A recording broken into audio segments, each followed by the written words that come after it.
Oh wow. Okay, so I've been studying the Rambam, Hilchot HaChodesh, the laws of the new moon, right? Okay. And so it goes through the Hillel calendar, why the calculations of the 19-year cycle for the new moon. Yep. And I'm just studying it myself. I'm only basically on chapter 7 or 8 now, and I'm just absorbing it. I pretty much have to study this over and over again just to memorize basically the calculations and stuff, which I want to do.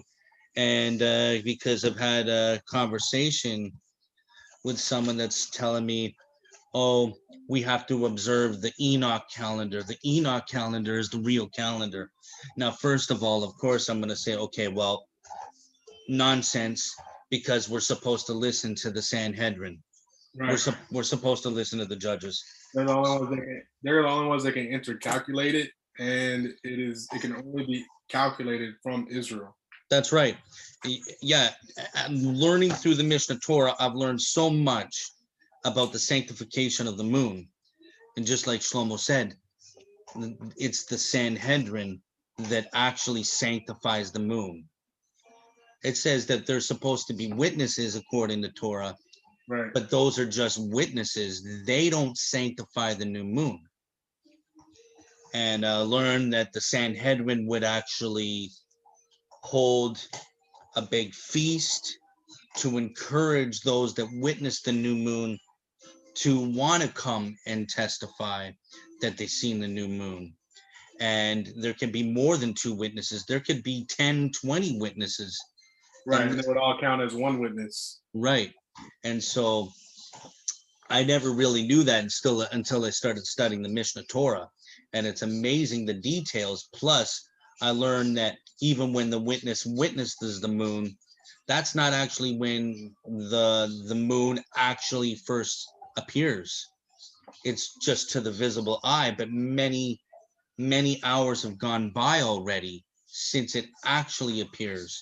And so the Mishnah, the Rambam, explains these calculations that the Sanhedrin would know about these calculations even before the witnesses arrived, if the witnesses even arrived at all, because sometimes the weather could be very bad or anything, you wouldn't even see the moon at all. Right. And that's why they had to question him. Right. Yeah, they would question them. They would even have diagrams and ask them where was the moon position, these kind of things.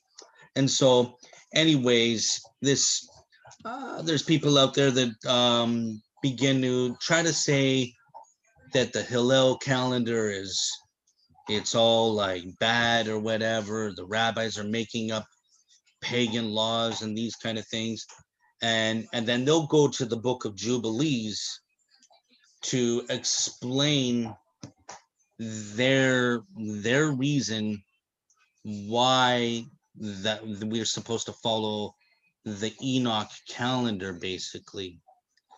And I just What's want the to, reasoning? was that? What's the reasoning? Yeah, that's all because of basically, let me see here. I'm just trying to pull some stuff. Basically, just because of what the Book of Jubilees says. Uh, Let me just see if I have it in my notes here. Yeah. So basically, Jubilees chapter 6, 33 to 38 says, but if they do not neglect and do not observe them according to his commandment, then they will disturb all the seasons, and the years will be dislodged from this order, and they will neglect the ordinances. And the children of Israel will forget and not find the paths of the years. They will forget the new moons and the seasons and the Sabbaths, and they will go wrong to all the order of the years. For I know, and from henceforth shall I declare unto thee, and it is not my own devising, for the book written before me, lieth written before me, and on the heavenly tables the division of days is ordained, lest they forget the feast of the covenant and walk according to the feast of the Gentiles, after their error, after their ignorance. For there will be those who will assuredly make observations of the moon now. It disturbeth the seasons and comes in from 10 days too soon.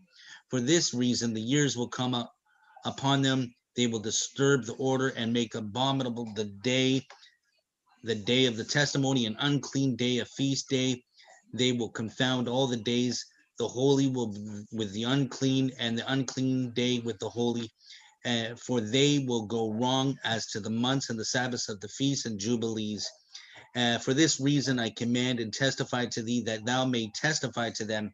For after the death of the children will disturb them, so that they will not make the year 364 days only. And for this reason they will go wrong as to the new moons and seasons and Sabbaths and festivals, and they will eat all kinds of blood with all kinds of flesh. That's Jubilee. Oh, Emmett's coming in. Okay, very good.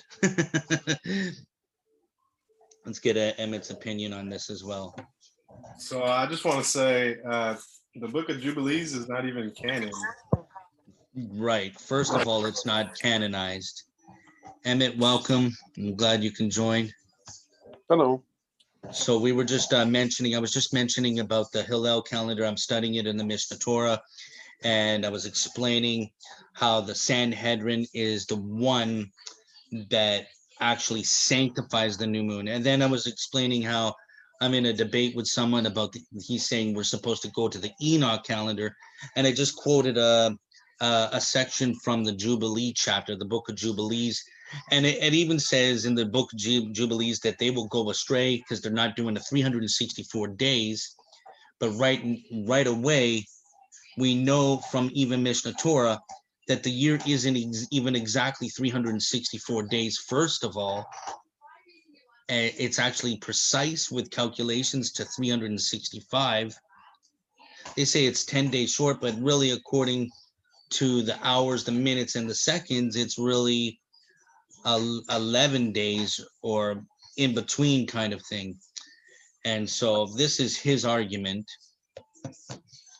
about the Jubilees. And yes, the Jubilees isn't canonized, but also there's a lot of factors with the rulings of the Sanhedrin, especially sanctifying the new moon. Like I learned that even if the crop is not actually grown in the month of spring, where you do these observances and things, if it's not fully ripe, the rabbis have the authority to move days in order for everything to be celebrated properly. And so they have that right away. They have that authority to do as well.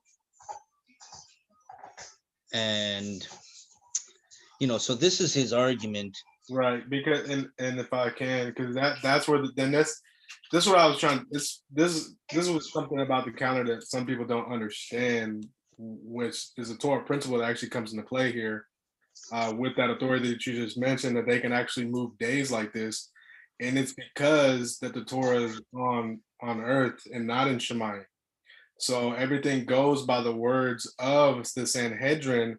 And even if it was like in the heavens, like, oh, because there's this whole drop. I don't have it. I don't have the big green Tehillim book, but I think it's Psalm 88 or 89, the one that mentions Joseph. But it talks about in there that that the angels wait for Israel to actually call the new year, and the reason they got this ruling from Hashem himself. That Hashem is actually waiting for them for us, Israel, to proclaim the new year on Rosh Hashanah, and it's like this with the months as well. So, but that whole principle is tied to the fact that that the Torah is not in heaven; it's it's on earth. It's near. What Yeshua says, it says it's in your hand to do, in your mouth to speak. Right? It's not across the sea. It's not in Shemayim to say who can do it for us. That's so the authority of the Torah lies with us. So that's why. And now this is what this guy's argument is. He was bringing up. I said, listen, we listen to the rabbis. That's the Sanhedrin authorized this. I said, even if they happen to be wrong, let's just say Yeah, it's still right. Yeah, exactly. But he was saying, okay, this is why I brought up Acts chapter 4. He goes, but in Acts chapter 4, he brings up, so I'll just read from the beginning. But the good point is, the verse 1 says, the Sadducees, but the end, as they spoke unto the people, the priests, the captain of the temple, and the Sadducees came upon them, being grieved that they taught the people and preached through Yeshua the resurrection from the dead. And they laid hands on them and put them in hold until the next day, for it was now eventide. Howbeit, many of them, when they heard the word, believed, and the number of the men was about 5,000. And it came to pass on the morrow, and the rulers and elders and scribes, and Annas the high priest, and Caiaphas, and John and Alexander. So I'm I don't know the book of Acts that well, to be honest. And so I don't know who these guys are, honestly. okay, so like I believe like Annas the high priest and Caiaphas were there during the corruption with Yeshua's death, right? If I'm not mistaken. Right, Caiaphas, if I believe his words were, is where Yeshua's trial, his at his house, basically is where the trial was held. So right here, of course, it would be okay to go against this authority because we see the major corruption going on right here, right? And it said that they were talking to the Sadducees. So Right. And then it says, and when they had set in them in the midst, they asked, by what power and by what name have you done this?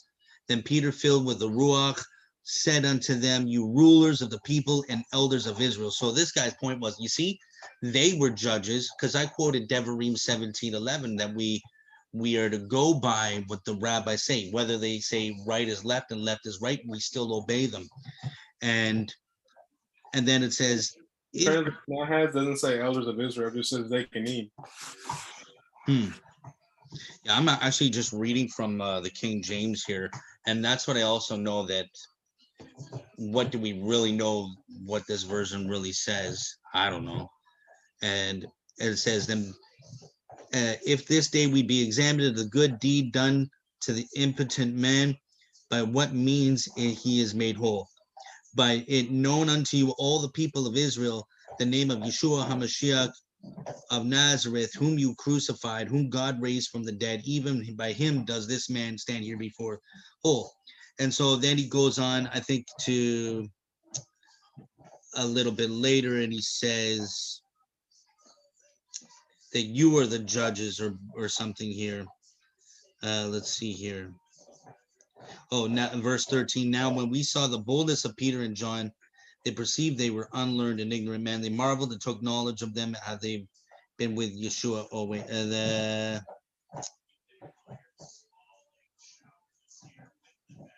Let's see here. Oh, verse 19. But Peter and Yochanan answered and said unto them, whether it be right in the sight of God to hearken unto you more than unto God, you judges. So he was saying, you see, even Yeshua and his disciples are going against the judges. So we don't have to listen to the judges in that day. Well, first of all, my response was, well, first, this isn't about halakha. This isn't about following a calendar or not. This is actually about them just denying Mashiach, that who do you say this all happened? And they were saying, well, we don't go by Yeshua's testimony. That's kind of how I'm taking this.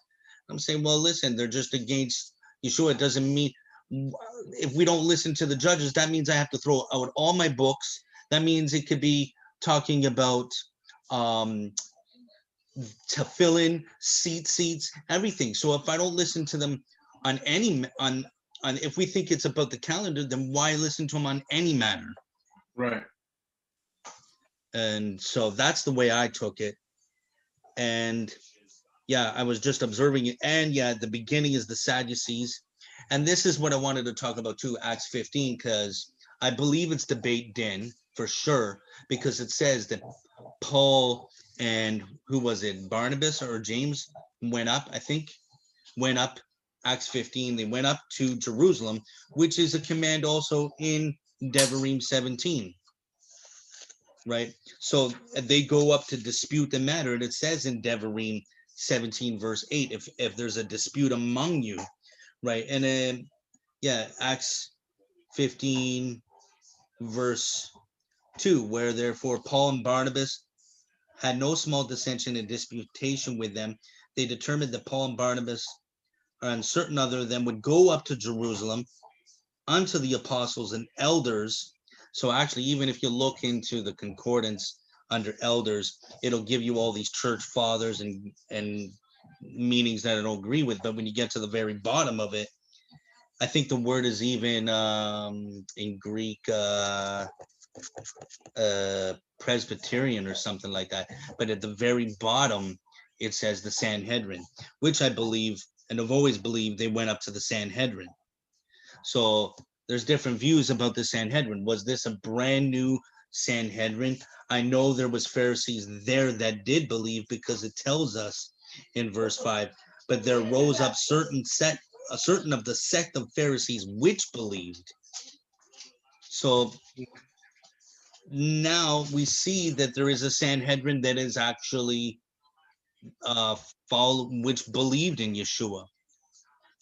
And so this is why I was asking the questions about Hillel, and if the Sanhedrin was established, Hillel II must have been coming after this, right? Right. So these are just That's how I understand it, because Ahmed posted it in the chat that Hillel actually fixed the calendar in the 4th century. So this is still first century. now I'm a guy that likes to learn truth and not just believe things just to believe them as well. So I even told this guy, I'll even act on your side. I want to see your point, just to not just hate your opinion, you know. And so I have the introduction of the Talmud. Although I said, even if the Hillel calendar was corrupted and everything, I said I can't follow an Enoch calendar. What am I going to be, the only one observing Yom Kippur on a different day while the rest of Israel is doing Yom Kippur together? And we're called to be one. We're all called to be a community. And that, I mean, if I go down that road, then I might as well just throw everything else up and give up, because I've come so far to find truth, and the rabbis have been a force with me where everything that's been brought to me I've never lost. Yeah, Emmett, speak. Okay, so I'm reading from all these different sources that give you the Jewish history of everything. The main one is Charting the Masorah. It's from the creation through the Geonim Hashkafa publications. Okay. So in 10 CE, Rome installs its own governor over Judea. Jews no longer govern, and the Sadducees become politically active and establish their own Sanhedrin. So the Sadducees. yes, they established their own 10 CE. So that's Yep. So yep, this is before. So this is leading up to everything. So 21 CE, the Romans began to appoint their own Kohen Gadols, and often several times in the same year. The Romans, you said? The Romans, yes. So Caiaphas, to be exact, is a part of that. Wow. This is why Yochanan was out in the wilderness doing all of his immersions, because he should have been the Kohen Gadol. Okay, so 29 CE, it says the Zealots and the Sakari groups, which is the Baryonim, they're a faction, and they create conditions for rampant murder among Jews. The Sanhedrin moved from the Second Temple to a draw from what it could no longer control, the end of capital punishment, and no longer heard capital cases. Rabbi Zadok begins his daily fast, perceiving the tragedy. So that's 29 CE, and traditionally Yeshua was said to be on the scene around 30 CE.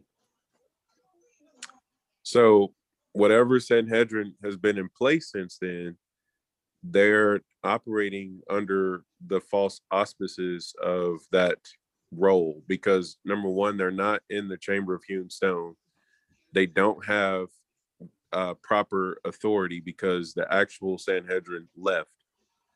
So the first place that they went to goes on down here to. Can I tag right there, Ahmet, real quick, Yes. just to add on to what you said, because you mentioned that they suspended capital punishment. Well, if they left Jerusalem, they that's the reason why. Because if they were going to do a capital punishment, it had to be from the chamber of hewn stone. That's the only place that they can actually rule in that way. So that's what they With had to 70 plus 1 judges. Right. So none of that happened with Yeshua. That's why that's all I was gonna add. Okay, so the next entry it has for where the Sanhedrin landed is 68 CE, which was in Yavne. So the Sanhedrin has been basically exiled between 29 CE to 68 CE until they landed in Yavne. That's And right from before the destruction of the temple, right? right. So during the Acts account, we're somewhere maybe 20, 30 years, maybe. So we're after Yeshua. So what, like 50 CE, 40 CE, somewhere around there, if you want to be generous. even early or late or early 60 CE, maybe. Yeah. So we have 50 CE, if we want to look at that as a date. Shimon ben Gamliel the first becomes a Nasi. Yochanan ben Zakkai becomes the Av Beit Din. Queen Helena and King Munbaz of Persia convert to Judaism. They help alleviate food shortages in Jerusalem. The Sadducees, literally it says Sadducees, phony Sanhedrin, is active again. The Kuthim attack the Jews on the way to the temple during the festivals. Paul emerges as the chief spokesman for the Christians as far as pagans were concerned. Paul's hatred of Jews stemmed from his personality and experiences. Jews rejected his preaching, and he pandered the anti-Jewish prejudices of the Greco-Roman world, elevating Gentiles above Jews. Peter becomes the first pope of the Jewish Christian church. So here's where this gets crazier because there's also bias whether or not Kepha was actually a Christian or a Jew, because according to some sources, they venerate him and recognize his yahrzeit during the 10th of Tevet fast, because he was supposedly deputized by the exiled Sanhedrin to go back and try to refute the different Christian, Jewish revolts that's going on during this time. However, the key point here is that Shaul is where we see in the beginning of Acts where he shows up during the stoning of Stephen. From that point before, this is where the Shaul information is pertinent, which is basically all this is happening underneath a Sadducee Sanhedrin, which is after the Gamliel the first. If that makes any sense. I'm glad I'm recording this. I get to review this myself after. Yeah, but this is what I paste in the chat, so you can actually go through these points line by line. What text are you reading from again, bro? Charting the Masorah, Creation Through the Geonim, Hashkafa Publications. Wow. And also I added a bunch of other sources like Rabbi Avigdor Miller, Torah Nation, Rabbi Chaim Dov Rabinowitz, The History of the Jewish People, Volume 1. I mean, there's all sorts of stuff here. Echoes of Glory. Wow. And this gives all the history accounts. But the main part to really key in on with what we're looking at in Acts is that whatever Sanhedrin is being approached in Jerusalem is not the actual Sanhedrin that exiled itself that was in Yavne.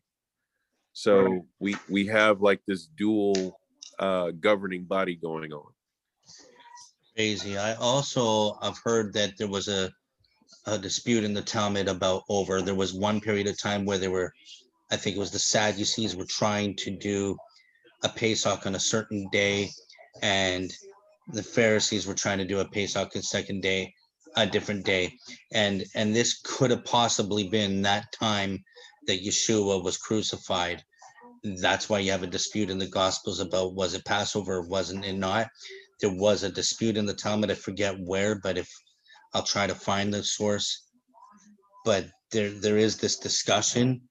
Also, I guess would it be possible then that the Sadducees or the Sanhedrin at this time were also playing with the calendar, right? Because even the Rambam Mishnah Torah says that when they would proclaim a month, they would actually send out fire on the top of hills to let the others that are far away know that it's the Rosh Chodesh, and the Correct. Sadducees or Karaites or whatever would purposely light fires on different days to try to mess up the calendar. And so which the implications of that, if you don't know when Rosh Chodesh is, you won't know when any other festivals are. Specifically, you won't know when Shabbat is. right. So your whole calendar is thrown off if you throw off Rosh Chodesh. This is why all of the anti-Semitic dictators who've always persecuted the Jewish nation, they try to get rid of Rosh Chodesh.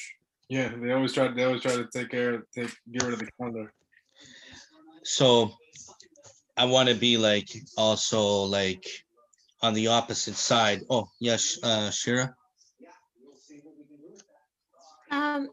What is this other calendar you're talking about, Enoch? Oh yeah, the Enoch calendar. So which was found, I guess, in the caves of Qumran.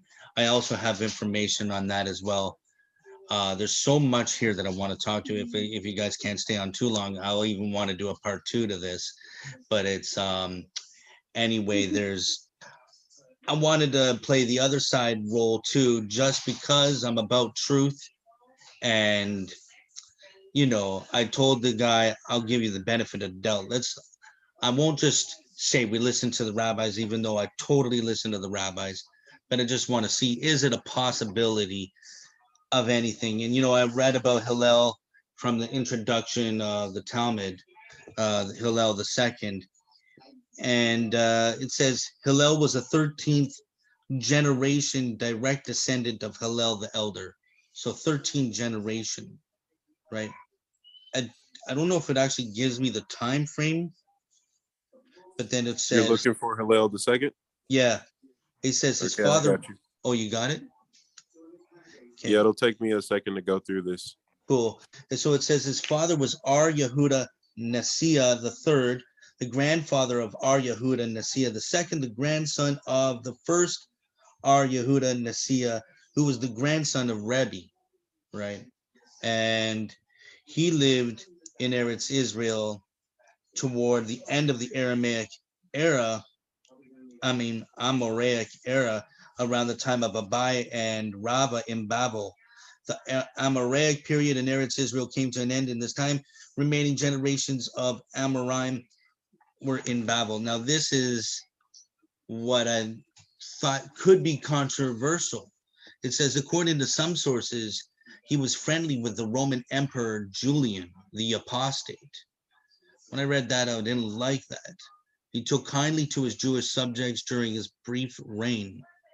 However, Julian ruled for only 2 years, 361-363 CE, before he was assassinated by one of his own soldiers, and the Caesars who ruled before and after him were exceedingly harsh to the Jews who remained in Eretz Israel.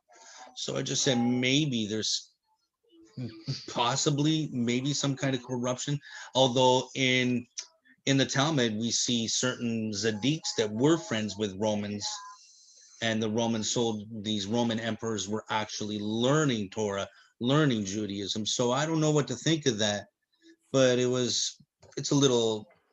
put something in my mind, like that's, I don't know, just for give this guy the benefit of the doubt. But Also just learning more about the Mishnah Torah and the calendar. It even says, I'll just read certain parts because I'm not going to read through the whole Mishnah Torah, but an extra month is added, thank you, making the year full because of three factors: the vernal spring equinox, the ripening of the barley crop. So the crop of the barley has to be grown, otherwise it's a problem. The blooming of the fruit trees. What is implied? When the court calculates and determines that the vernal equinox will fall on the 16th of Nisan or later, the year is made full. The month that would have been Nisan is made of the second Adar, and the Pesach will fall in the spring. This factor alone is sufficient for the court to make the year full. Other factors need not to be considered. So there's, in the book of Jubilee, it just says, oh, this is the way it is, 364 days. But I told them there's no halakha. What happens if there's certain things that are beyond control, or when it has to do with maybe celebrating holy days or these kind of things? There's no halakha. It just says something, and we're expected to just know how to follow it. You get what I'm saying? Also, it says, because that's the other thing people misthink too. They think that the Jewish calendar is solely lunar, but it's not. It actually takes the calendar, or the month I should say, is based on a lunar cycle, yes, but the year itself is based on the sun. So I don't know if you've read that in the Mishnah Torah, but that's what I got. That's what I have here. Like it says, this is what it says. Let me find it right here. It says the calendar of the Torah is basically a lunar one. The months referred to in the Torah are always lunar.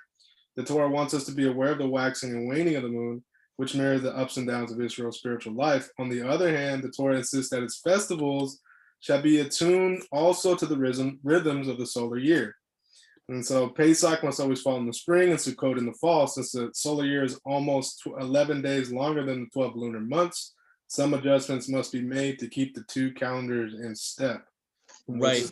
The insertion of what you were talking about, the Adar, the extra month of Adar 1 between Shabbat and Adar 2, 7 times in each 19-year cycle. Right. And so exactly when the moon. And this is from the master plan.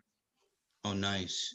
And you guys got some different books that I got to get. That stuff that Emmett was dropping, I need that. I need to get that. That's Yeah, Masorah is a whole different mode of study. So yeah, I like that. So even Rambam goes on to say, if the court sees that the barley crop has not ripened and that it is late in sprouting, or that the fruit trees that usually bloom at the time of Pesach holiday have not bloomed, these two factors are sufficient and the year is made full, even through the vernal equinox, even though the vernal equinox will fall before the 16th of Nisan. The reason why the year is made full because of these factors. So it has to do even with the Omer offering. Like the reason the year is made full because of these factors is so that there will be abundant quantity of ripened barley accessible, so that the wave offering of the Omer can be brought from it on the 16th of Nisan, so that the fruits will bloom as they always do in the spring.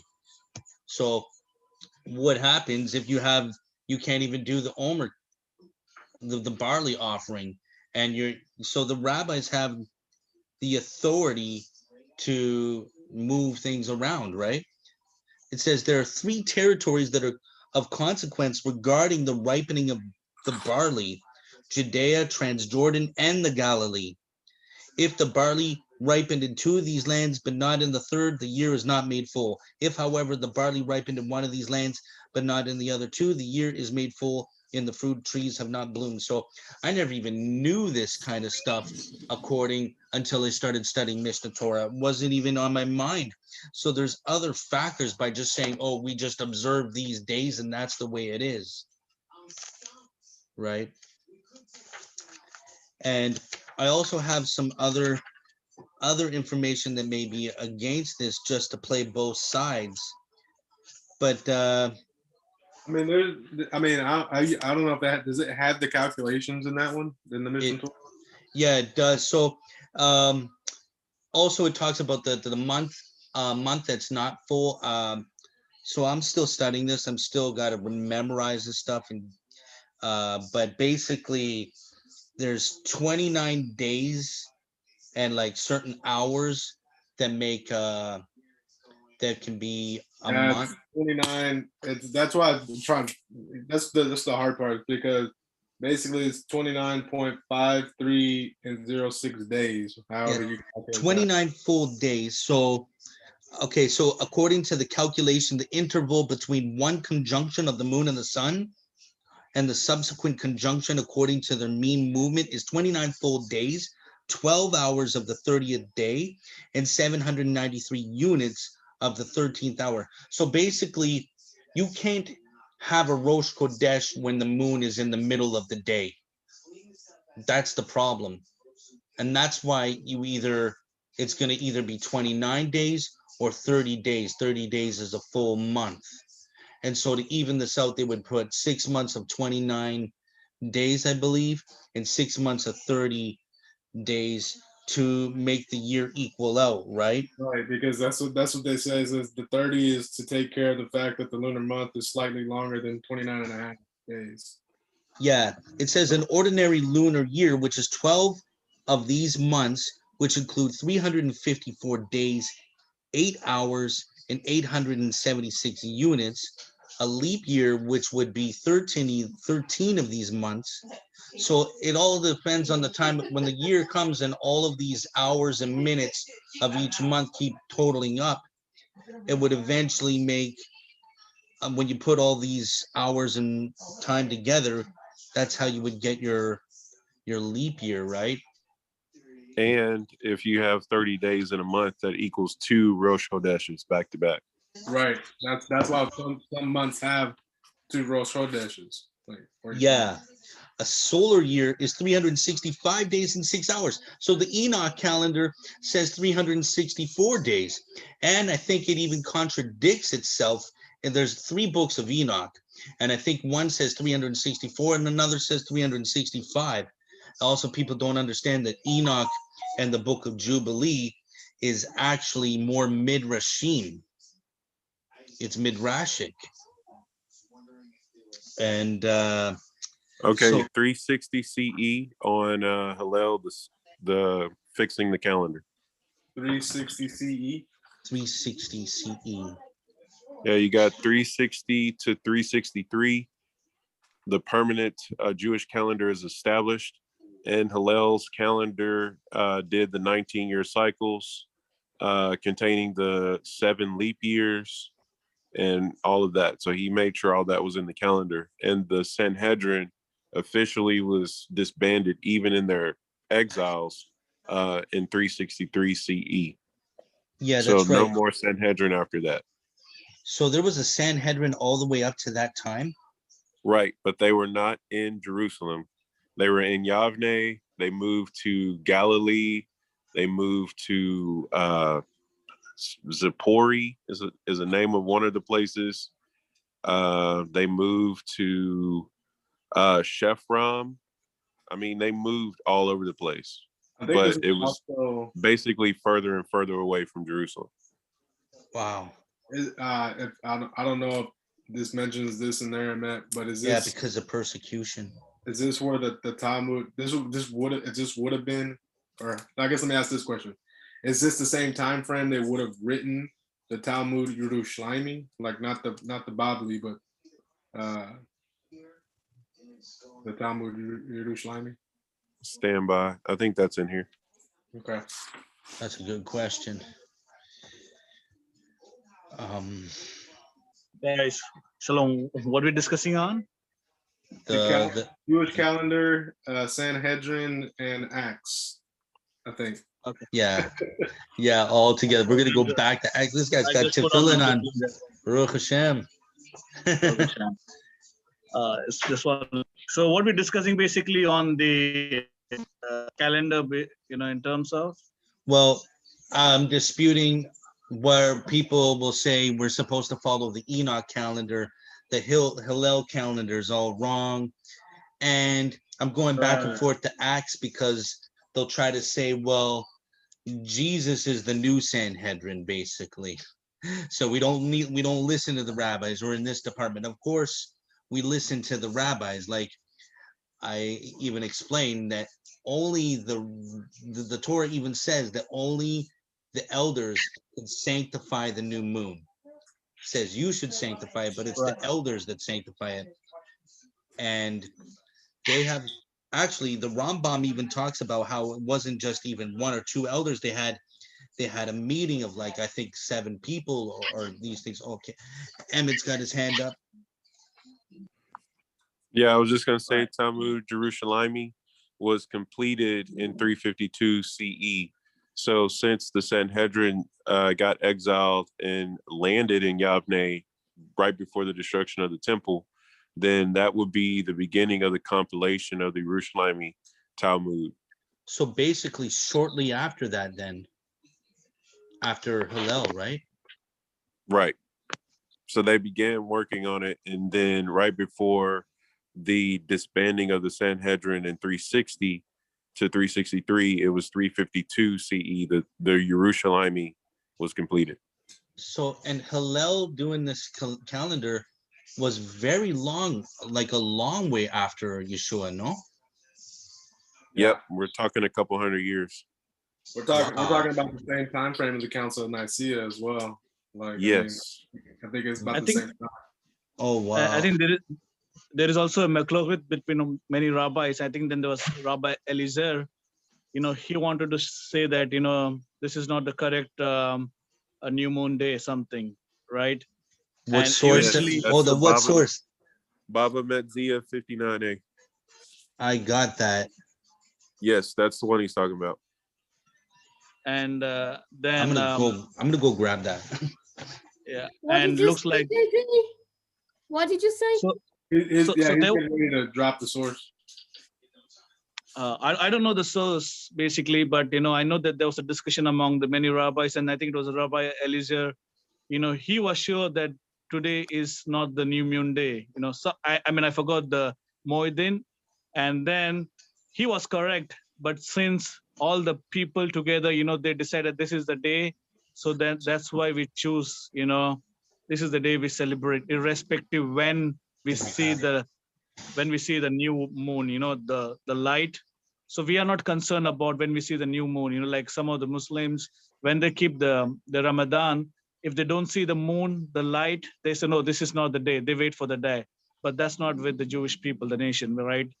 I mean, we already decide this is the day we're going to celebrate, irrespective whether we see the light, of the new moon, we still keep it the same day.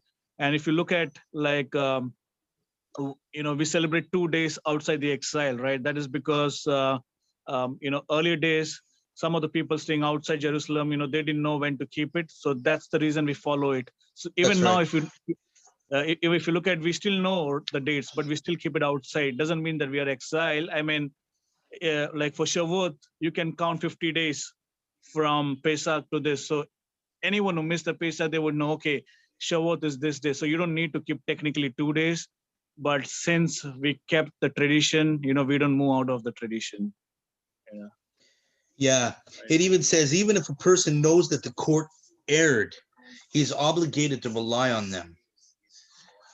Rosh Hashanah 2:10 relates that once Rabbi Yehoshua differed from Rabban Gamaliel concerning the acceptance of the testimony of witnesses with regard to Rosh Hashanah. Since Rabban Gamaliel was the head of the high court, his opinion was accepted. To emphasize the importance of following the necessity for uniform adherence to the decisions of the court, Rabban Gamaliel ordered Rabbi Yehoshua to appear before him carrying his staff and his wallet on the day that Rabbi Yehoshua thought should be considered as Yom Kippur. After consulting with his colleagues, Rabbi Yehoshua obeyed Rabban Gamaliel's instructions. Afterward, Rabban Gamaliel honored Rabbi Yehoshua for his humility and deference to the court's authority. Also, when the days of a lunar month are counted in groups of 7, so they would count in groups of 7 because there's 7 days a week, and 7 is the easiest number to calculate throughout the whole entire year. And I think this is why they went to 354 days. It says the days of the lunar month are counted in the groups of 7 according to the weekly cycle. There's a remainder of 1 day, 12 hours, and 793 units. In numerical terms, 1, 12, 793. This is the remainder for a lunar month.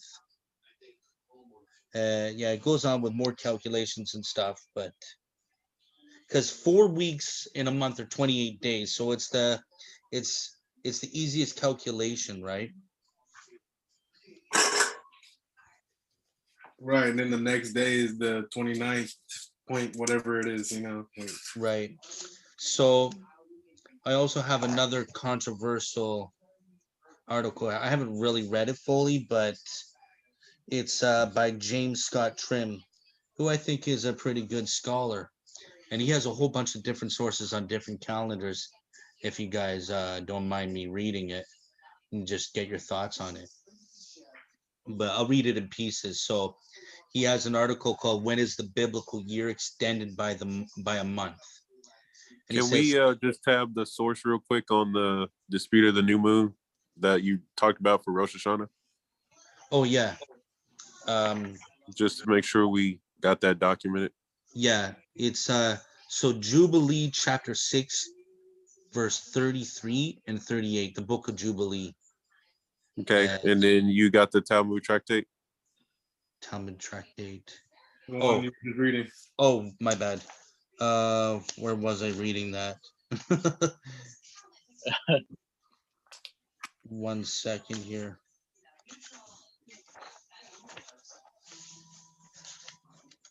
I'm seeing Rosh Hashanah 24a. Oh yeah, that's it. Rosh Hashanah. I thought I said 2, but There's a couple of different ones.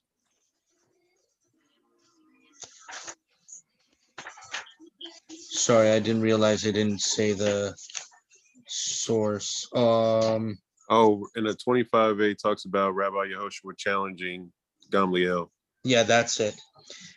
And Okay. also, just to show how the judges would judge the moon, judge calculations, and the year could be only made full by judges who were invited to participate in deliberations. So it says, what is implied? The head of the high court tells several members of the court, be present at a particular place where we will make calculations and decide whether or not it is necessary to make the year full. If it is only those who were invited that have the authority to make the year full. How many judges participate in the deliberations whether to declare a leap year? We begin with 3 judges from the high court who receive smicha, which is no longer these days. Should 2 of these judges say there is no need to sit to decide whether or not the year should be made full, their opinion is accepted. Although one judge says that they should continue their deliberations, his statement is of no consequence. If 2 of these judges say there is a need to sit further to decide whether or not it is necessary to make the year full, and the other judge says that they should not continue the deliberations, we add 2 of the judges who had been invited previously, and the discussion of the matter is continued. And it says, see Sanhedrin 11a, which relates Rabban Gamaliel once invited 7 members of the Sanhedrin to participate. Okay, so Rabban Gamaliel basically was already practicing this type of Hillel calendar then, no? No, as long as the Sanhedrin was in Jerusalem, there wasn't a fixed calendar. Okay, yeah. They would calculate it from year to year, I believe. Right. Yes, that is right. Okay. Like, from what I understand, Hillel knew that they were going to be exiled, and so this is why he calculated it all the way to the year 2000, which, because he said by that time Mashiach will definitely show up. Yeah, it's pretty much like it needed to happen, right? Mm-hmm. Yeah, because think about it. I mean, had he not calculated the years, I mean, we would not be on a calendar right now. Yeah.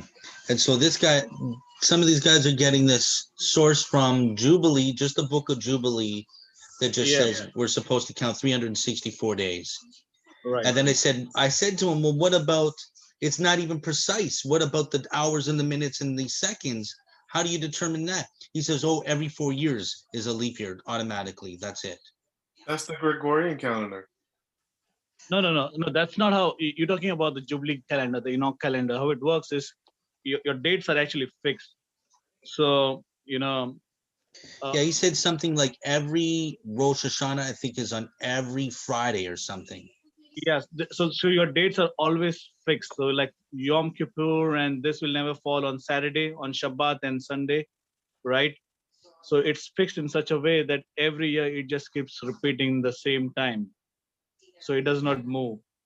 But the problem is, I told, The crazy part is the way they fix the calendar. Yom Kippur can never fall before or after Shabbat. Yeah. It's not. So It's I not think even the rabbis fixed it, right? Hillel fixed it too, right? It can never fall on apart, right? It can never. But but I told them, like, because we have a decree, like the Torah is given to the rabbis, right? From Moshe to Yehoshua to the Sanhedrin. So irrespective whether you guys are right, we still follow that. Right. But they don't. Rosh Chodesh Tishrei, which is Rosh Hashanah, should never be established, they say, on Sunday, Wednesday, or a Friday. So they're allowed to push it off.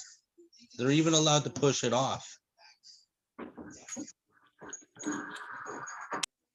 And Yeah, I so, think Shlomo read that from the master plan, right? About they can move the day back to give an extra month wherever it needs to go.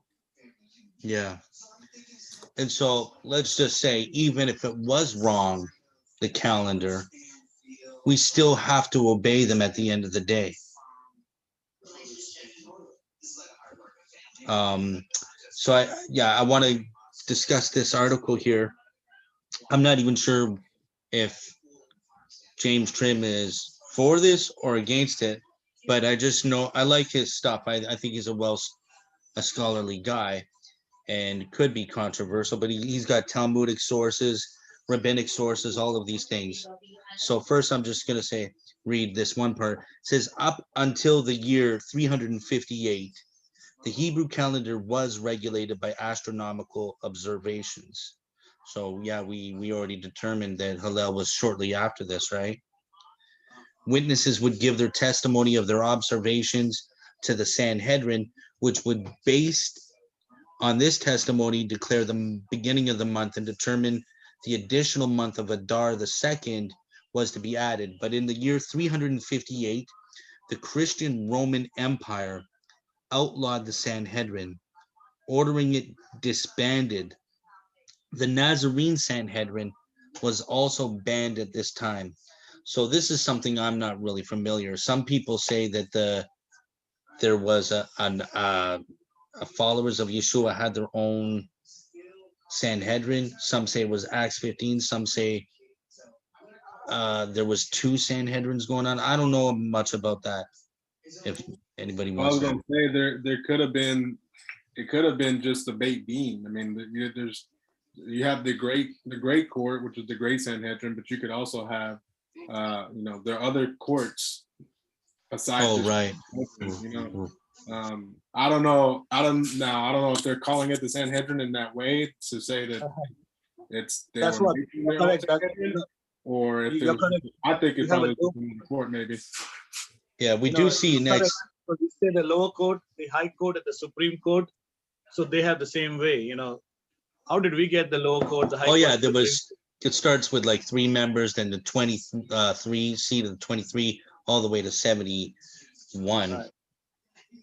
Right. That's actually what I think when we read Acts. That's probably what we're Acts 15. That's probably what we're looking at. We're looking at a court that was headed probably by Kepha. It definitely does say the Pharisees which believed. So we do know that there was Pharisees on the Sanhedrin that did believe in Yeshua. And they were even on the opposite side, like, hey, they need to get circumcised right now. No, the head of the Sanhedrin was a follower of Yeshua. I forgot, at the time. So he Well, left. they even say Joseph of Arimathea was in the Sanhedrin, Right.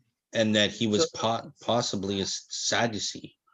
So I think it was one of these guys, I forgot his name. He said the judge of the Sanhedrin, the Sanhedrin is always 71 numbers, right? It is always an odd number because in case if you got to take a decision, you don't want to have an even balance. So the Right. head of the Sanhedrin, he was a very righteous person. He came to know that he's the Mashiach of the generation.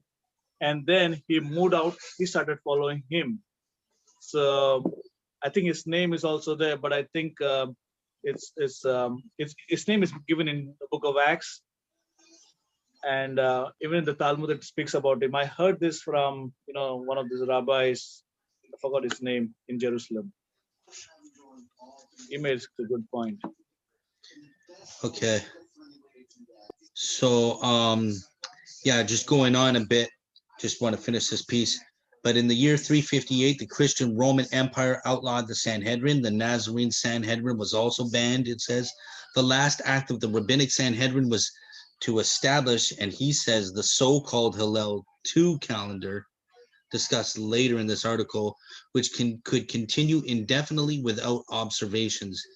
This coming year of the rabbinical calendar, Hillel II, I'm not sure when he wrote this. Oh, he wrote this in 2019. He says, this coming year of the rabbinical calendar, Hillel II, is adding the additional month of Adar 2 to this year, but the true and original observant calendar does not call for the added month until next year, not this year. So the true calendar will be running about 1 month earlier than the rabbinic calendar, beginning with Purim, because rabbinic Jews will celebrate Purim during Adar 2, which they will be adding this year. I don't know how he comes up with this. He says, be prepared. If you're keeping the true calendar this year, you will be keeping feast days about a month earlier than the rabbinic Hillel 2 calendar.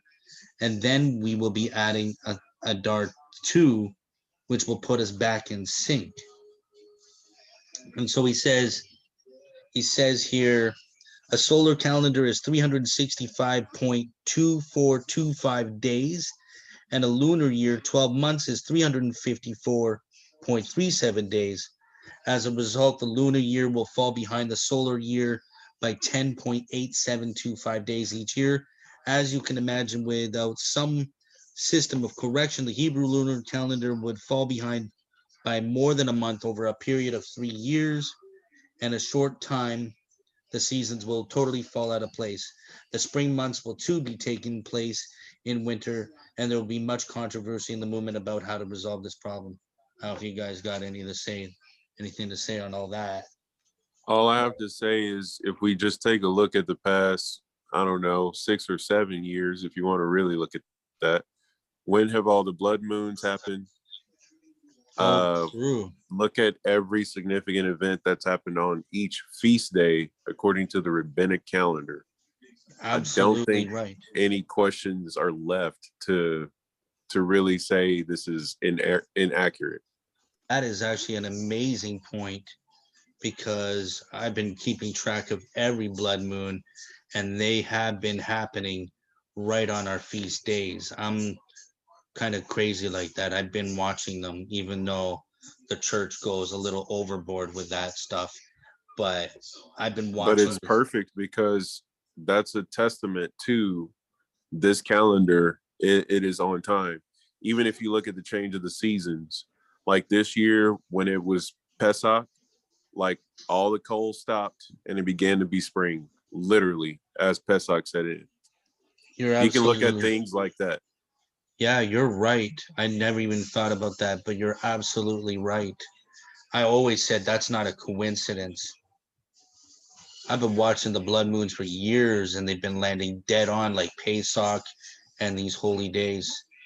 So I was gonna ask, because I was reading while you were reading that article, but it sounded like I was trying to, listen, but it sounded like he said that the calendar is wrong because we're not accounting for the other days for the solar calendar. Is that correct? Yeah, it sounds like that Thing for sure. is, like I just took a picture of what I have here in the master plan, and I'm sure it's not even it doesn't have the seconds, but I mean he's got the math. Honestly, it's kind of funny. He's actually not wrong about the math. He just thinks it doesn't that it's not accounted for.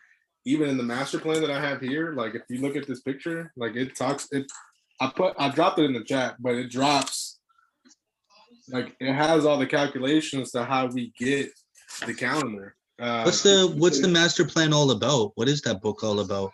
It's basically is Judaism is program meanings and goals. So it has like different topics on like this says dealing with moral pollution.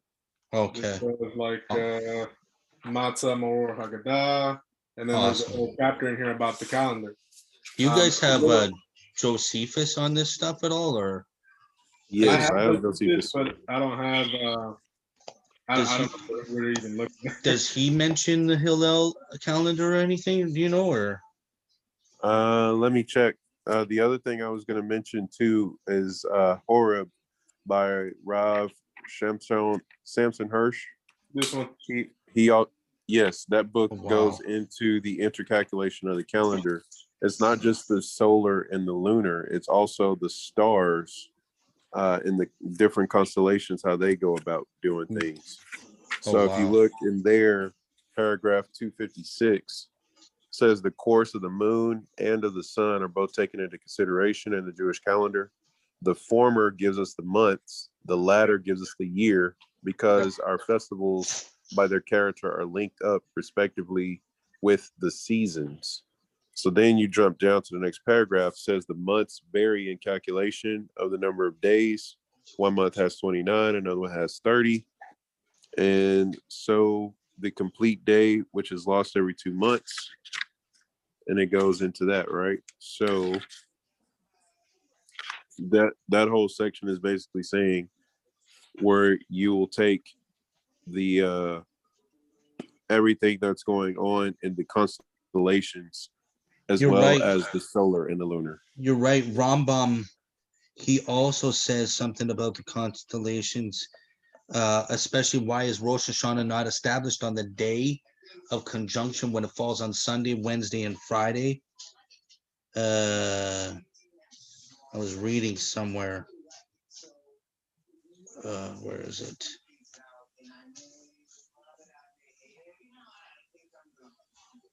Yeah, I gotta find it, but he said something similar to what you were saying. Uh,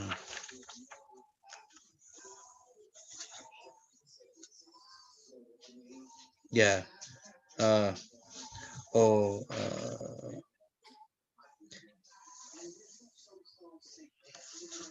even recorded.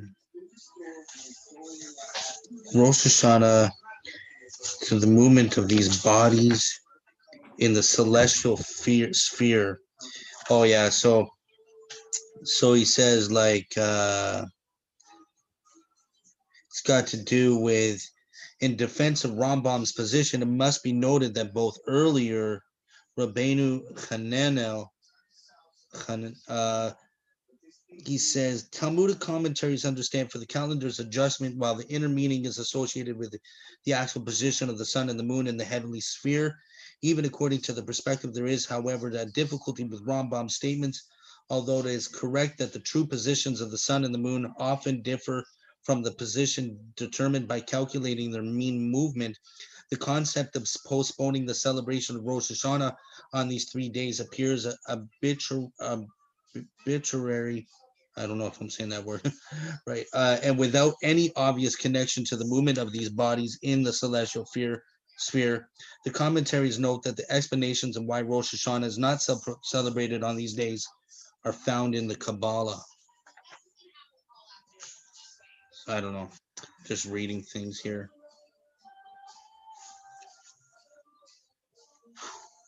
Yeah, and it also says I'm just kind of reading this too because I have four open to this page. I knew we were gonna get into the calendar, and I was like, so this says. It says in the solar year there are similarly only 12 lunar months, and there remains a surplus of 10 days, 21 hours, 121 subdivisions, and 48 smaller subdivisions. If these were not adjusted, the same months would occur at different times of the year, because in each year we should be this much behind. But it must be remembered that our festivals are essentially linked up with the seasons of the year. And then, for instance, the beginning of Pesach must fall in the month of Aviv. That is to say, the 15th of Nisan must fall after the Tekufa of Nisan, namely after the spring Tekufa. So they're talking about these different subdivisions, but then it goes on later and it says that these adjustments follow a set of rules and achieve agreement with the true position of the stars. So that's why certain days can't fall on those days, because it has to line up with the stars essentially. So that's like in the I don't know if you're reading that, Ahmed, but it's on the top of page 163. Yes, and 161 is where it all starts too. Yeah. So yeah, that whole section he just unleashes on all the intercalculations.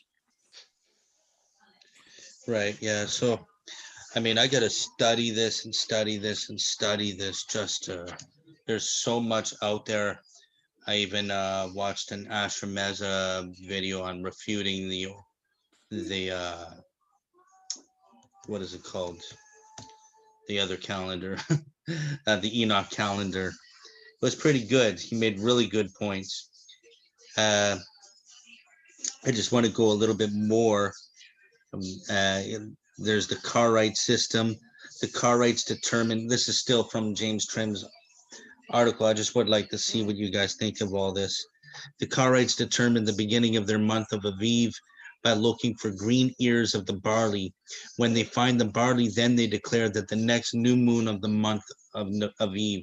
This means that if they do not spot the barley before the new moon, immediately following the month of Adar, they enter in a limbo period until the new moon after barley is spotted. Normally, this would be the next new moon, but if there is a famine and no crop at all, that year it could last 12 or 13 months. Then it says the first new moon after the equinox.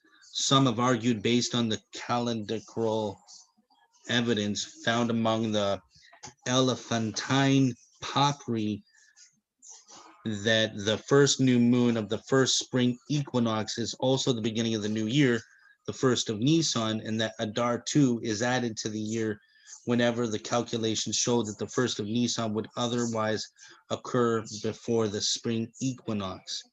This system comes from the Elephantine papyri.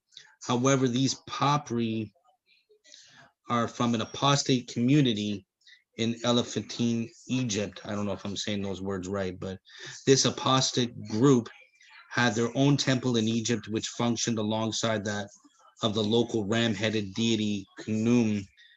They worshipped, well, he says Hashem as a god within the Egyptian pantheon. Yeah, that stuff's not too important to me. Then he goes to the modern rabbinic system. And he says modern rabbinic Judaism has another system. Since the discrepancy between the solar and lunar years amount to about 207 days every 19 years, the leap month of Adar Sheni, Adar 2, is added to the 3rd, 6th, 8th, 11th, and 14th, 17th, and 19th year of every 19-year period. That is 7 times in a 19-year lunar cycle. The modern rabbinic system is a fixed mathematical system intended to replace ancient observational Hebrew system, which we will cover below. The observed calendar required the Sanhedrin to review the facts and make a decree, as we read in the Talmud. Cases involving flogging are judged by 3 judges. The name of Ar Yishmael, it is said, by 23. The intercalation of the month is affected by the court of 3. The intercalation of the year by 3. So Mer but Ar Simon ben Gamaliel says a matter is initiated by 3, discussed by 5, determined by 7. That's actually what the Rambam says. It can be 3, but if there's a dispute, it will go up more. If, however, it is determined only by 3, the intercalation holds good. Sanhedrin 1:2. And then I'll just read one more part. And in the Gemara to this Mishnah, we read, our rabbis taught a year cannot be extended unless the Nasi sanctions it. Sanhedrin 11a. The fixed system was established on the authority of Hillel II, Nasi of the Rabbinic Sanhedrin in 358 CE. At this time, Rome had outlawed the meetings of the Sanhedrin. Constantius II, following the precedents of Hadrian, prohibited the holding of such meetings as well as the vending of articles for distinctly Jewish purposes and shutting down the Rabbinic Sanhedrin. Hillel II set the fixed calendar in motion so that the feast could continue to be observed in Rabbinic Judaism without a Sanhedrin to regulate the calendar and declare when a year should be extended. Oof. I have a question. This wasn't it the Emperor Hadrian who changed the name Israel to Palestine? Whoa, I don't know. You guys know about that? Did you mention Hadrian, Emperor? I don't know. Say that again. Sorry. Did he just mention Hadrian? Yeah. Yeah. I said that Constantius, I don't know, the second, following the precedents of Hadrian, prohibited the holding of such meetings of the Sanhedrin. I mean, think that's what the Yes, that is Emperor correct. changed Israel's name to Yes, Palestine. he did. wow. Oh, That's right. Wow. That's crazy. That's a good point, Shira. Wow. So, yeah, I don't know if you guys have any comments on any of that. There's more, but I know I don't want to drag it So on. basically what you're looking at is the first Sanhedrin being already out way before the destruction of the temple, at least a good 40 plus years. Then you have a fake Sanhedrin put in that place while the real Sanhedrin is on the move. You have the Roman persecution going on. You have all the zealots beginning to do the different attacks and the disputes between the Jewish people themselves. And then you have the fact that there isn't a calendar set and established because it has to be decided every Rosh Chodesh. Well, the temple is still in effect. There's still some of the Kohanim in the temple that are of the lineage of Aharon, but yet not in the main position. So you have a lot of Roman appointed Kohen Gadols like Caiaphas who are in that spot. So whoever's running the temple doesn't really have to go by the rules of the Torah. So you have infighting, surrounded by infighting, with no actual kosher establishment of leadership to keep all the boundaries intact. So decisions are being made, factions are being built, Rome is continuously taking over. And if you read Josephus, he really just goes into the fact of how more and more of the troops are being brought into the city. More and more of the Roman gods and the statues are being set up and established in Jerusalem and all of that. So by the time we get to the Council of Nicaea, you have factions on top of factions, and all of the Talmud, the oral Torah, being codified secretly away from everything. And then you have the spawn of Christianity, which actually grew out of the group called the Essenes. Right. That's something I want to bring up too, the Essenes. So some people think that Yeshua followed the Essenes. I mean the Essenes, but the Essenes, weren't they like sola scriptura? Yes. So it doesn't make sense to me that Yeshua would even follow the Essenes. The crazy part about it is the Essenes were super close to the Pharisees when they first started. Yeah, I heard But- that they were very Hasidic in a way as well. I've heard. Yes.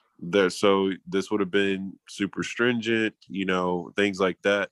Kind of like a pre-Haredi, if you will, even though that's not really technically correct. So with that being said, this group was slowly getting picked off by Rome to inform Jews, like they basically were telling on Jews to the Roman government. So the oppression of removing Jewish observance was happening, and it was through this group that they were causing all the different corruption for people to be informants and things like that. Yeah, and this So is what they say that because they say Kepha brought salvation to Israel during those days, and this is actually what they basically apparently this is what they deputized him for. If that part of the story is true, right, that yeah, they deputized him to weed out those that were insincere or those that were basically like telling the Romans like, hey, there's a bunch of Jews needing over here, come kill them, you know. Like right, he was sent to like put an end to all that. yep. I'm So gonna then say, you have revolts beginning because the Jews were trying to fight back to keep the temple.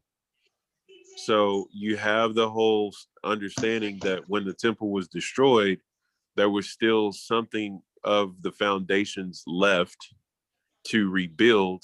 And the Romans were like, okay, we'll let you rebuild.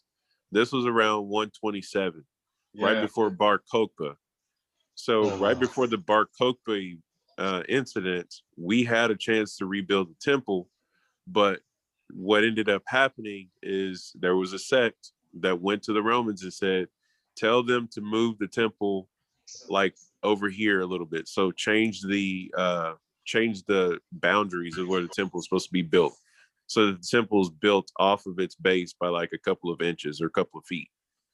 So with them changing that, that informed the Jews to say, hey, we can't rebuild the temple because it's not going to be built in the right spot, even though it's off just by a little bit. So with that being the case, that made Rome upset, which the Bar Kokhba revolt happened, and there was the different back and forth between the Jews themselves, which, by the way, were in Galilee at this time, and the house of Pomegranate. This is in the Midrash Rabbah for Parsha Toldot. And it goes into talking about all this, but there was basically a split whether or not they should fight back with Rome. And obviously, we see how that worked out. It didn't. And Bar Kokhba ended up dying. The whole foundation of the Temple Mount was decimated and all of that. So, You said that was a Midrash Rabbah? yes, I will pull it out. So I got to look for it. Wow. Yeah, I put the article of James Trim on the group.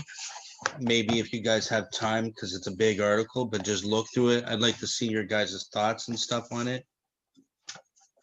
And yeah, like I'm playing both sides, just trying to understand things better.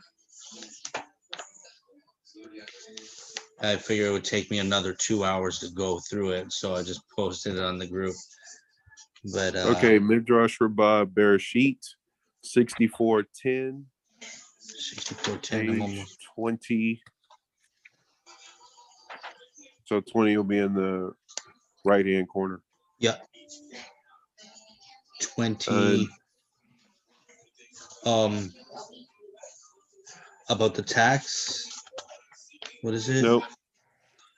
So go to 64:10 first. Yeah.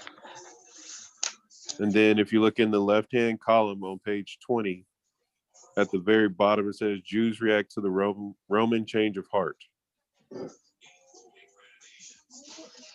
Jeez. And at that time, the Jewish public was massed in the valley of Beit Rimmon, House of Pomegranate, ready to proceed to Oh, yeah. Jerusalem. Yeah, and at that time, the Jewish public was massed in the valley of Bais Ramon, Yes. ready to proceed to Jerusalem. So this is all historical stuff here? Yes, sir. Oh, wow. And if you go back a page, it talks about, it says Rome decreed the Holy Temple should be rebuilt. Pappus and Lulianus, two wealthy brothers, placed tables all the way along from the road Yeah, of that's Akko to Antioch. yeah. And they supplied those who came up from the exile with silver and gold and all their needs. Wow. I'm going to read that after. Yeah. So here's that whole section. It'll give you all the stuff about moving the temple precinct. And everyone's like, no, we can't do that. Wow.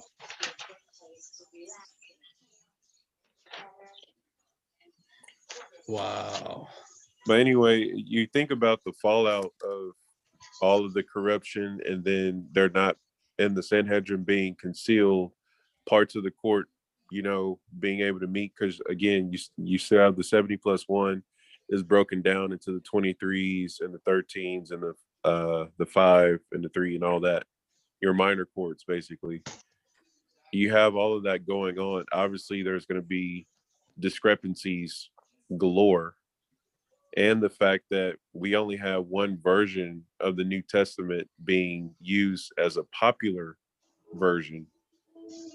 And that one, by the way, is like the 5th or 6th canon that was voted on after 1000 CE. Right. So we're missing quite a bit of information, and things that probably answer some of these questions were voted not to be in the canon.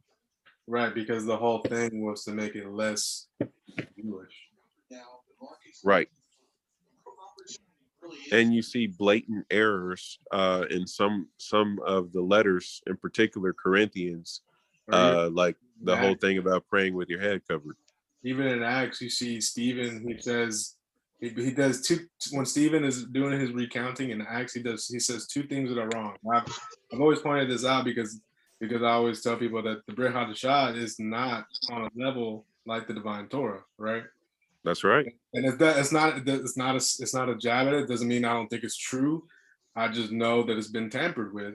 Yeah. Stephen is giving his recounting. He says two things. He says that the patriarchs are buried not in Hebron. He says that they're buried in Shechem. It's like, well, they're not buried in Shechem. The Torah says they're buried in Hebron. And the other thing he says is that 73 or whatever went down to Mitzrayim with Yaakov when the Torah tells us it was 70. Oh, yeah, that's right. That's like just like Chronicles. I have a question for you guys, because this also came up. What do you say to someone that tries to dispute the judges and everything when someone says, well, Yeshua says, beware of the leaven of the Pharisees? So this is what I said to him. I said, well, you got to remember there were 7 sects of Pharisees. But he was saying, see, Yeshua even says to beware of the leaven of the Pharisees. So yeah, we listen to the rabbis, but there's some things that are being taught wrong, like the Hillel calendar. So now what do? We gotta determine what is true and what isn't. But I said, if we do that, we won't even know what is true or what isn't. How are we going to determine these things and all of that? But what would you say to that? Beware of the leaven of the Pharisees. He's trying to say, well, then we follow the rabbis, but we got to be careful of certain things. Just your. Well, I know the leaven has been incorrectly taught as teaching. I don't think that's what I don't think that's what Yeshua is referring to. I don't think he's referring to their teachings. Leaven, as we know it, has to do with the Yetzirah. Sahara, right? So he's to beware of the leaven of the Pharisees. Could he be saying like, hey, they're humans too? Like that's why he tells them. He says, listen to them, but don't be like them. Right. That's a very good point. Yeah, everything in Torah teaches about 11 is just the Yetzirah. Yeah, so it's incorrect to say that it's teachings. Don't listen to the teachings of the Pharisees. That's not what leaven is. We know That is an amazing point, bro. I never even thought of that, but that's actually dead on. So that's what I would say. Yeah, we really gotta make a New Testament commentary. But yeah, that's good. Yeah. I mean, he's only referencing it. I have to believe he's only referencing it in that way. You know, the other thing is too is that if there was leaven found, this you can actually find this in the Siddur. I'll try to take a picture of this after this and put it to the group chat. But in the Siddur, it actually talks about if leaven was found in the temple, you actually had to put it on display in the temple. Like you couldn't, you know how if you find, I think if you find leaven in your house, I forget what the halakha is, but it's in the Siddur, so I have to take a picture, but I don't have my Siddur near me right now. Yeah, I think like the weekday Siddur or the Matzor? Yeah, the weekday Siddur. If you go to the weekday Wasserman expanded edition, there's some stuff in there on Pesach, and it talks about if there's a prayer in there or something. Man, I'll just go get it real quick. I can find it. Yeah, I think in our house, if we find leaven, we have to destroy it, but we just say a vow or whatever, like we nullify it with our speech as because we didn't know. We nullify the decree and get rid of it. Well, if you think about the leaven of the Pharisees, leaven is chametz. Chametz is zamak, but backwards. Whoa. So where do we see this reversal that's going on in the Pharisees? Look at tithing. Particularly, we go back to Parsha Toldot, where Esau is talking to his father about tithing things that you don't even supposed to tithe. And what are the Pharisees teaching people that they need to tithe? Mint, cumin, and dill. The Torah tells us to tithe our grain, our wine, and our oil. So not that it is a teaching concept per se, because again, what Shlomo just mentioned about the Yetzirah is super crucial and critical to understand. That's really what that means. But there's also this understanding of reversing the different concepts of what the Torah already has given us. Namely, when we tithe, you can go above and beyond your tithe and do things, but you can't teach the stringencies of that as the main thing that you need to do, especially when it is in place of helping your mother, your father, or helping the orphan, the widow, and the poor, which is what was being portrayed. Well, Imet Yes. says, because I heard it like a rabbi saying that chametz, it's not really a bad thing. Actually, chametz, it's something that we use all year round. And it's kind of like related to the Yetzirah because it's something that we have to deal with Yes. in our lives. It's something we have to master. Yes, so in chametz, it's like not good on Pesach. Right. That's a prohibition. But throughout the year, we cannot just go our life trying to get rid of the chametz. That's what Right. he was trying to say. We needed to master it, like Shlomo said. It could be that he was trying to point out that even though all the Pharisees, they were righteous and everything, but there was this other side of them that we had to, look and, like Shlomo said, not be like them, not just trying to master that part that wants to, tell people what to do and be proud that they were the only ones who knew how to do everything and nobody else knew how to do anything. That kind of aspect too, I think. That's beautiful. Nice.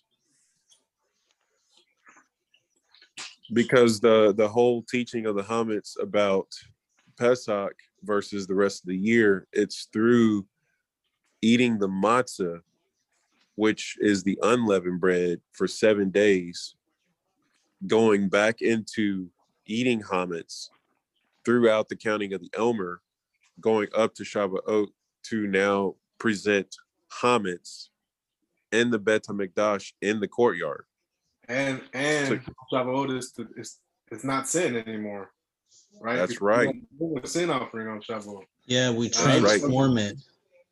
Right. That's what I said earlier. I don't know if you heard me, but I said earlier when we mastered it. But I was gonna say, the further thing that actually proved that Yeshua was actually talking about the Yetzirah instead of the teaching is because every time he talks about how we should pray, every example he talks about, like, okay, so when he talks about, like, he's like, this is how you should pray. Like, I'll give you a parable. The parable about the tax collector and the other guy who's like, oh, Hashem, thank you that you made me righteous. Hashem, thank you that I'm not like this tax collector.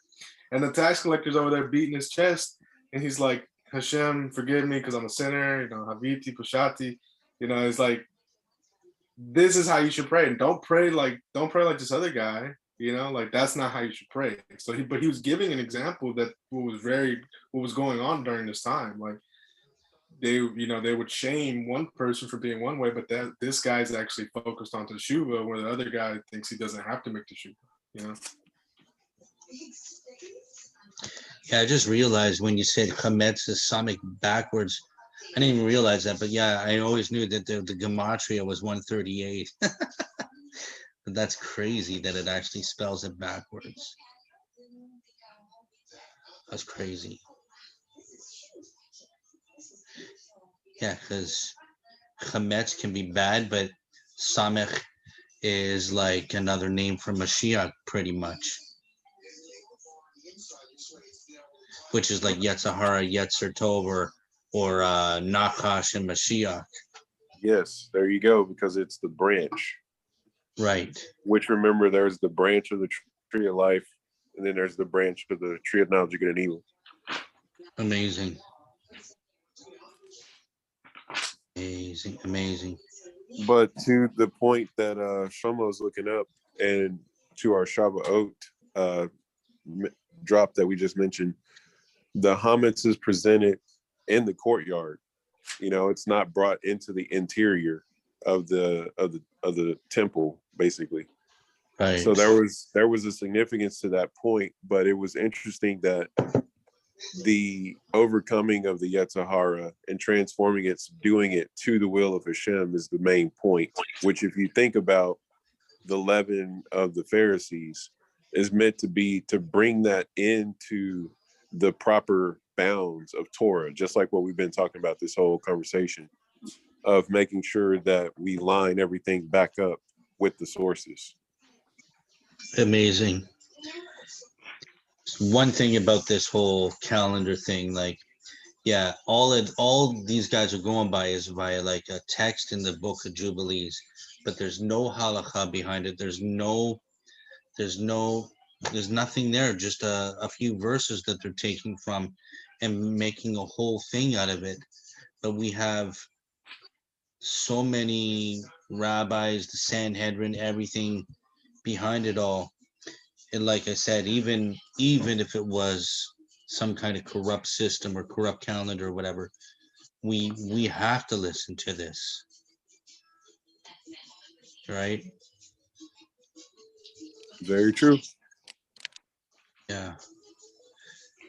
It was really just getting to me, because I was just like, there's so much out there, and this guy kept coming at me, but they're wrong, Hillel, this, and I like to learn even the other side, but still, yeah, I've come so far through learning, finding the truth, that everything the rabbis say is refuted all of these heretics. And for one thing, I can't just like remove myself from that. I don't know. Yeah, that's very good that you said that, because that's the main thing as far as understanding our mission and our goal and our purpose, especially in these final days of the exile is to stand firm in sourcing things out.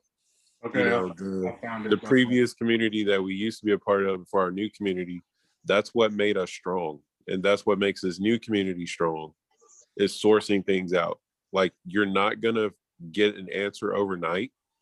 And if someone's going to refute you by using something that they heard or something that is copy and pasted off the internet, you know, you got to do your homework. Right. And that takes time. That takes a lot of effort. That takes a lot of energy. And it takes a lot of perseverance, you know? Yeah. And so we don't have all the sources in English, which is another thing. So unless you're really reading Hebrew, there's not really a way for you to completely refute the sages. And if you're going to refute the sages, then you might as well get rid of the Torah, because if you're against the sages, you're against the Torah. Exactly. Another point I made too is all of Israel, when they came out of Mitzrayim, they were all one. We're all one.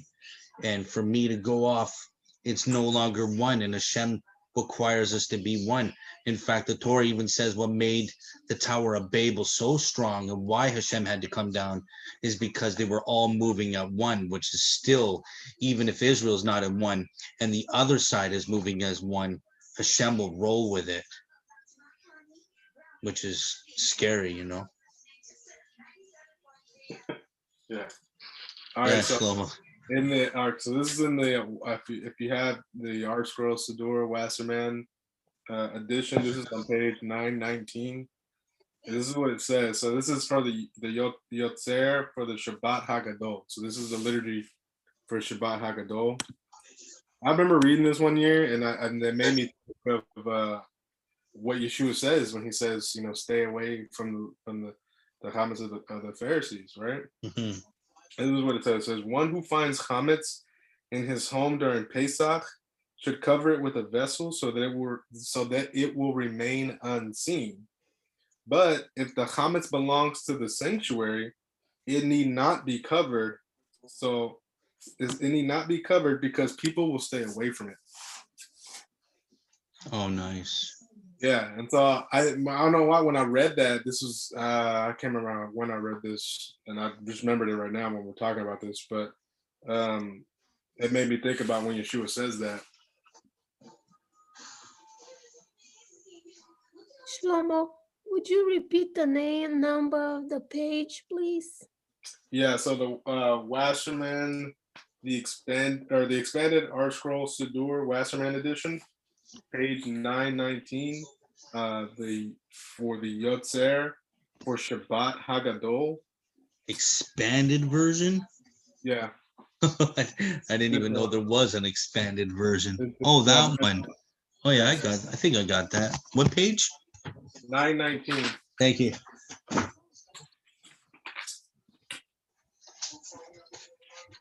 I'll read it again. It's like half, kind of towards the bottom.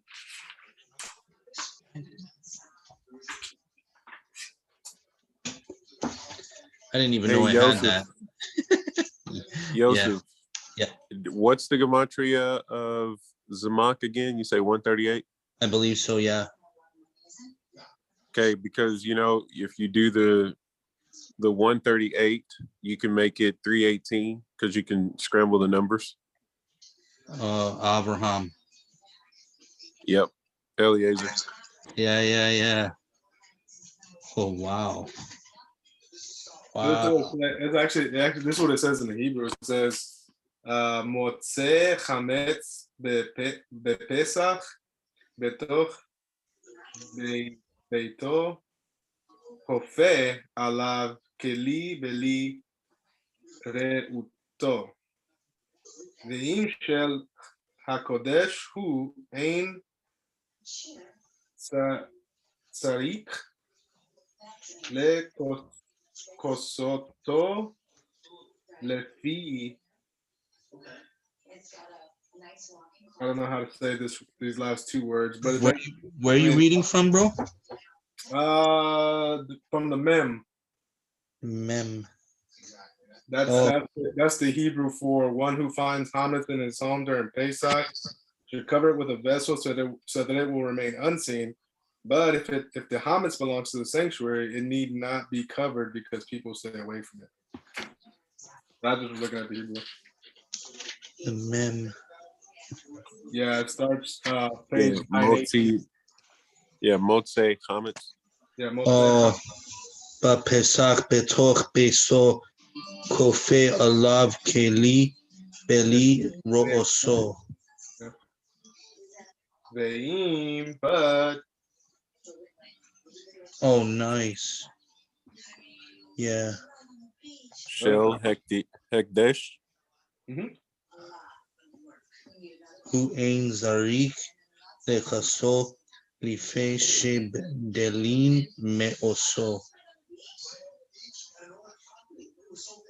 because people will stay away from it.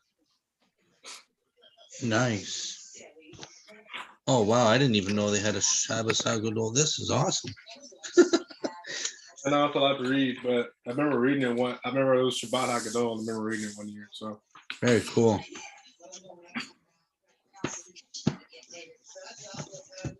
Yeah. I want to do a part 2 to this still. I'm learning a lot from you guys, even the historical stuff. I'm not really great with the historical stuff like you guys. That was pretty awesome. I'm gonna. I would say that's all I'm at. I from what I understand, like you know how they have like hachamim that are like, oh, he's a posech and he can tell you all the halacha, but apparently there's like hachamim that they can tell you the Masorah like nobody's business. Like that's all they do is study the Masorah, you know. Crazy. Yeah, and by the way, Yosef, you need to get Handbook of Jewish Thought, Volume 1. Handbook of Jewish Thought. Post that in the group for me. Okay. Yes. Yeah, you guys got some. All I got is commentaries on Torah. You guys got some really Ari Kaplan. Oh, wow. Yeah, Ari Kaplan. There's that whole section in there about the tradition, the Sanhedrin. Yep. It gives you all of that information. Very good. Yeah, it talks about when we were talking about earlier, because it's funny, Met was like rounding off all this stuff, and I could see it in the footnotes here. But it says during the persecutions of Constantinus, which was the year 4097, 4121, and it says this is actually year 337 to 361. The Sanhedrin had to go into hiding, and then further down, it says they stopped the smicha in year 358. And then Hillel would have done the calendar 360? Yeah, 360 to 363. After they stopped doing the smicha, Yeah. they did, he calculated, or 2 years after they did the smicha, he did the. Because remember that generation of the Shemitah, they still had the ability until their deaths. They were still ordained. Yeah.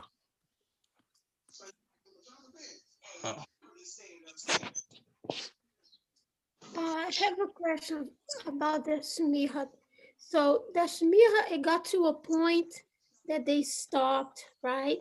And now from that point on, they started to not do it and they wanted to go back doing it. And then, Right. They tried to restart it back, I guess, in the middle centuries when we got back into Israel. Safat was like the hot spot of trying to do that, but it ultimately failed. There was all these different attempts to try to do it, but it didn't come back together. Yeah, there was. So any rabbi today says that he has a smicha. It's not real. Right. He has a rabbinic ordination from a yeshiva, like the college institute, just the way you could go to school and get a degree, like a PhD. Okay. Yeah, because smicha actually means to like lay on hands, and that's what Moshe did when he passed on to Joshua. That was real smicha. That's how smicha was actually done. And then after that, they didn't do that anymore. But it also says in this chapter, it says the greatest four scholars of each generation are automatically qualified for ordination. It is thus written, you shall go to the judge who shall be in those days, Deuteronomy 17:9. This indicates that each generation has its own standard. But then it goes on to talk about that there's no sneaker actually today. Yeah, and that verse right there cancels out everything. That the judges in those days, we have to listen to the Sanhedrin. I even said to the guy, I said, even if they're wrong, all of this falls upon the Sanhedrin's rulings. They're the ones that authorize the calendar, that sanctify the moon. It's not even our responsibility. If I stood before Hashem and he says, why didn't you observe the proper days? I'll say, oh, Deuteronomy 17:11. I was just doing what I was told. Obey the authority. And the authority are the ones that establish it. And if anything, even if they were wrong or knew they were wrong, they would have to answer to Hashem, not me. Correct. And remember, they don't give authority of who to believe in as the Mashiach. So that's another point to make sure that we understand too, that yes, we need to follow their rulings, but their rulings don't extend to telling us how to believe. Right. So, and in that case, if the Beis Din or the Sanhedrin actually said, you cannot believe in Yeshua, and then we are allowed to go against them, because that's not even halakha. That's not even got nothing to do with observance of, well, Well, and here's the thing too. We already have a picture of how the Sanhedrin is going to be established, right? That's Parsha Mishpatim.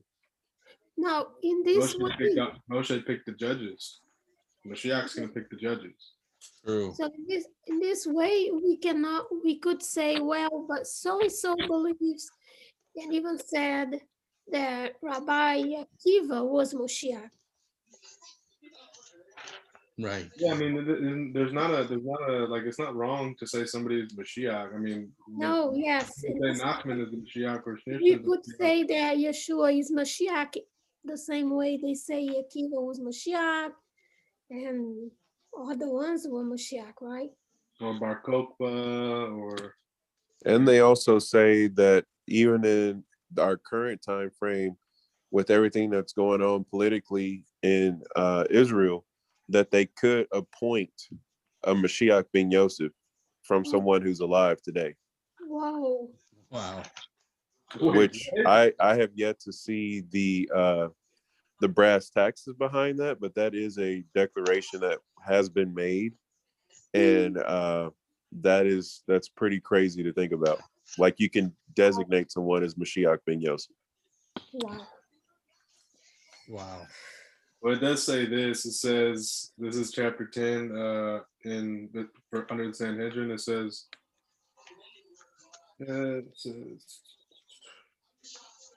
therefore, if all the religious leaders and authorities living in the land of Israel were to agree to ordain a suitable individual, he would be considered duly ordained. He would then have the authority to set up a court and ordain others. Thus, the Sanhedrin and other courts could be restored. But then it goes on to say, what our sages say, like, that it could be that the restoration of the Sanhedrin could precede the coming of Mashiach, or it's going to be Eliyahu announcing Mashiach, and then the Sanhedrin is restored. So. Oh shoot, Shlomo's coming in, but I was gonna say it's getting late here. I'm probably later than you guys, but I definitely want to do a part 2 to this. Baruch Hashem, Bezrat Hashem. This has been great. Toda Rabah. Yeah, I learned a lot. Sorry, Rick, man, it's my bedtime, man. But I mean, you guys can stay on, but I'd have to make somebody else the host. But it's weekday, but I don't know. We were talking for like 2 hours, I think. Mhm. I learned so much. Are you I gotta posting? but if you can, if you guys can review that article from James Trim, I'd like to just maybe discuss on that as well next time. If you guys want to do a round 2. Yeah, do you think we fully answered those questions you had earlier, though? I mean, because I know that's kind of why we jumped on the Zoom to begin with. Definitely just the history and everything, and just the more dissecting things really helped. You know what I mean? And yeah, I think the bottom line, I always knew this, comes to Deuteronomy 17:11 anyway. But I think discussing this and for others to that are interested in this would help everybody understand more of the calendar and everything. I'm going to be going through, I got 10 more chapters to do of Mishnah Torah on Hilchos HaKodesh, but I want to maybe even, wow, everybody's entering in them. Oh, now I feel bad. Hey, you got to just post it on YouTube, man. Yeah, you guys are going to have to watch the video on YouTube. Unless you I'm guys gonna want have to watch it again too, because I mean, my head is spinning. Yeah, no, there was a lot of good stuff shared. I mean, the whole thing about just the whole timeline of all this whole entire era is there's so much you have to sift through to actually figure out what actually happened. Yes. Yeah. All right. Well, Yeah. part 2, whenever you're ready. Okay. Sorry to disappoint you guys joining in. I gotta get up in the morning early. No. Start all over. I'm gonna upload the video for you guys. We covered the new moon and Acts, talking Yeshua, a lot of historical stuff. It was very interesting for me. And yeah, part 2 for sure. But thank you guys, because the history and other aspects I don't even have. Some of your guys' books are pretty awesome. All right. Well, Lila Tov. Lila Tov, guys. Sorry, Shlomo. I'm sorry. We were just literally getting off, and then you guys were popping in. Unless Ray wants to hold another Zoom, by all means. So. Yeah, we'll talk about the Ebionites. Do you want to take over? You can just take over this, right, Ray? You can just hold it's back in service, I think. So if I log out, you guys can stay on. Or you might want to stop recording, I guess, or I don't know if you want to see. I think when I log off, it automatically stops, I think. Or I guess I can just stop it, right?